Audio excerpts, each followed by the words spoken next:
Assalamualaikum warahmatullahi wabarakatuh. Terima kasih sudah klik video ini dan mampir di akun channel saya, Medfan Kota Raya. Baik teman-teman, pada video kali ini saya akan membahas atau menceritakan tentang pengalaman dalam mengikuti SKB CPNS Kementerian Agama tahun 2018. Ya, sebelum saya lanjut ke pembahasan atau cerita-cerita tentang pengalaman, teman-teman tolong jangan lupa dukung channel saya, channel Medfan Kota Raya, dengan cara klik like, share, and subscribe agar teman-teman kalian mendapatkan informasi update dari channel saya. Iya, sebelum saya memulai menceritakan tentang pengalaman saya perkenalkan diri dulu. Nama saya Yandu Ardiansa. Saya mengikuti CPNS di formasi guru matematika ahli pertama atau keguruan ya. Jadi saya ikuti formasi guru matematika ahli pertama atau formasi guru di Kementerian Agama Provinsi Sulawesi Tengah. Alhamdulillah pada waktu itu saya lolos SKD. Ya, lolos SKD dengan status P2L ya, P2, status P2 itu melalui perankingan. Pada waktu itu saya cerita sedikit, pada waktu itu pesaing saya sekitar 300 orang. Dan alhamdulillah saya masuk di ranking 70 besar ya, karena formasi di Kementerian Agama Sulawesi Tengah waktu itu untuk guru matematika ada 26 formasinya. Maka yang akan mengikuti SKB 3 kali formasi berarti 26 kali 3 sekitar 70-an ya, 72, 76. Jadi pada waktu itu di ranking yang memenuhi ranking hanya 70 orang. Nah, jadi saya bersaing untuk mendapatkan satu tempat, bersaing dengan 70 orang di proses SKB. Seperti yang sudah kita ketahui bersama, untuk SKB di kementerian itu dia melalui 3 pola ya, atau 3 tahapan, mulai dari psikotes, wawancara, dan praktek kerja. Kalau ada yang tanya apakah semua formasi guru SKB-nya sama, saya jawab sama, karena tetap dia melalui 3 tahapan itu tadi ya, harus melalui psikotes, wawancara, dan praktek kerja.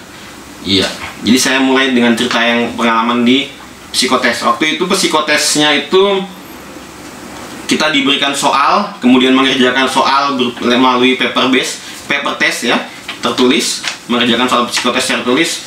Kalau tidak salah ingat itu soalnya sekitar 180 atau 200. Itu dikerjakan dengan melingkari waktu itu. Nah, kemudian setelah ujian psikotes nanti ada pengumuman lanjutan, pengumuman tentang kapan pelaksanaan SKB, praktek kerja, dan wawancaranya.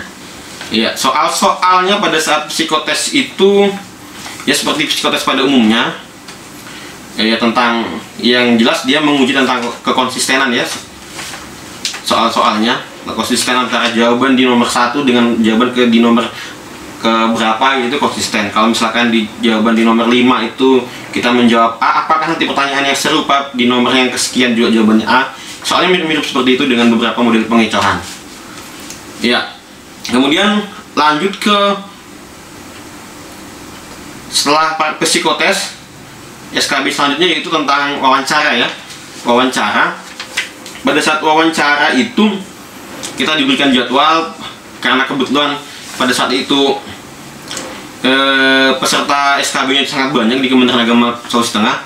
Saya dapat jadwal di hari pertama waktu itu melakukan wawancara.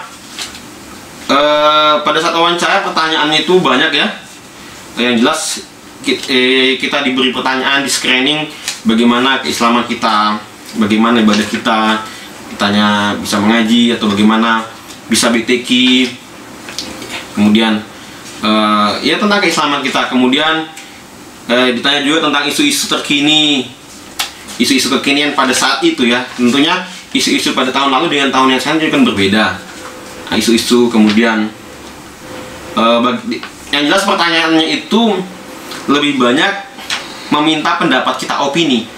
Bagaimana kita kalau pada kondisi tertentu, bagaimana kita kalau pada kondisi A, B, dan C. Nah, seperti itu pada saat wawancara. Nah, saran saya sebelum teman-teman mengikuti tes wawancara pada saat SKB, ada baiknya teman-teman, ini saran ya, cukup saran saya buat teman-teman, untuk memperbanyak wawasan, informasi, wawasan tentang isu-isu terkini, dan juga isu-isu yang terkait dengan jabatan atau formasi yang dilamar. Itu juga penting. Jadi semakin luas wawasan kita, pengetahuan kita tentang formasi yang kita lamar juga itu akan baik nanti menjadi amunisi kita pada saat SKB wawancara. Gitu teman-teman ya. Itu sekedar saran saja. Nah, kemudian sebelum wawancara, teman-teman juga harus sering update perkembangan media teknologi, perkembangan kebijakan.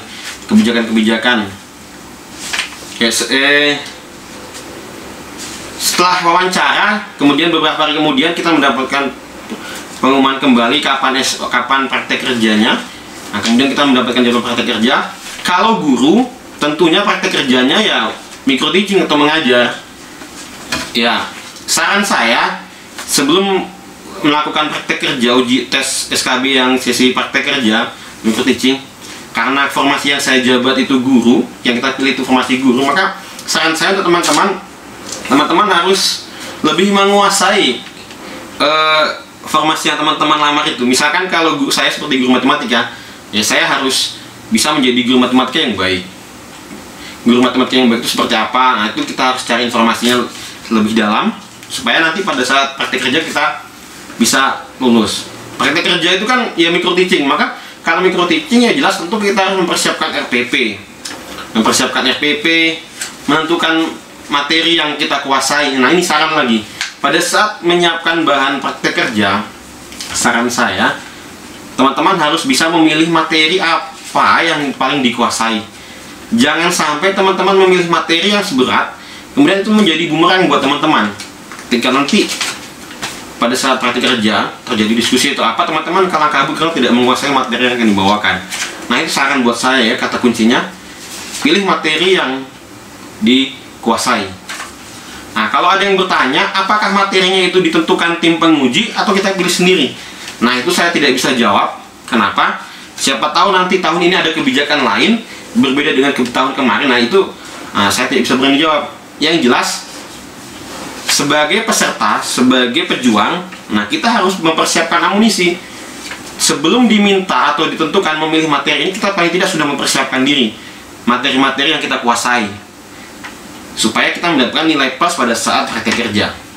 Itu saran yang pertama. Kemudian saran yang kedua, ini ada kaitannya dengan wawancara dan praktek kerja. Saran yang kedua, ya begini, di era kekinian kan pendidikan itu sudah masuk ke dunia digital ya teman-teman.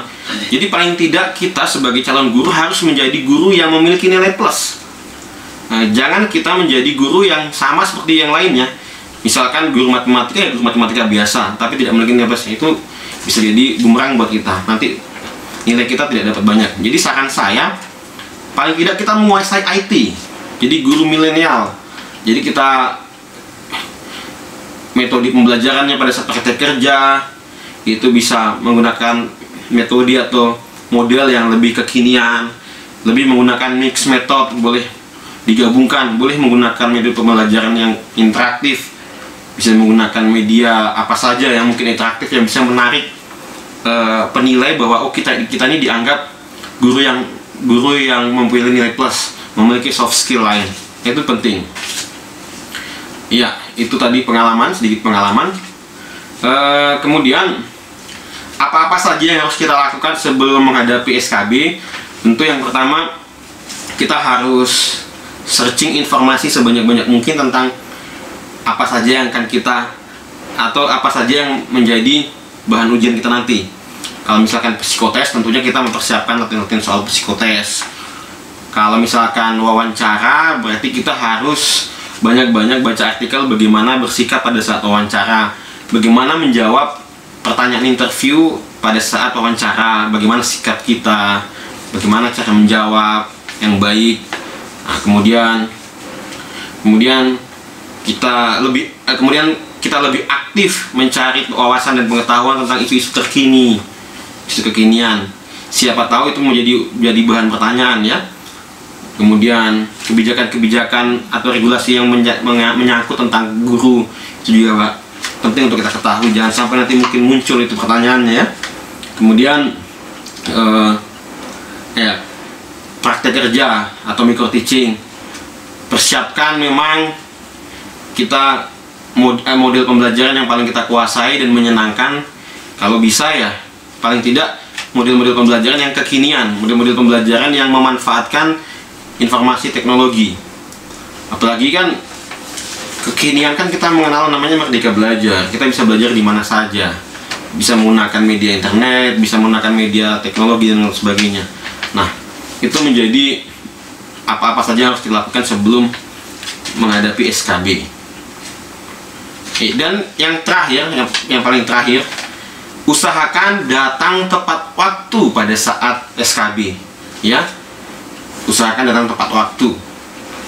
Nah, itu saran saya. Jadi, lewat video kali ini saya berharap teman-teman semua sukses dalam SKB.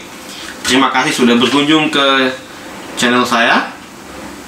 Sampai ketemu di video-video selanjutnya. Assalamualaikum warahmatullahi wabarakatuh.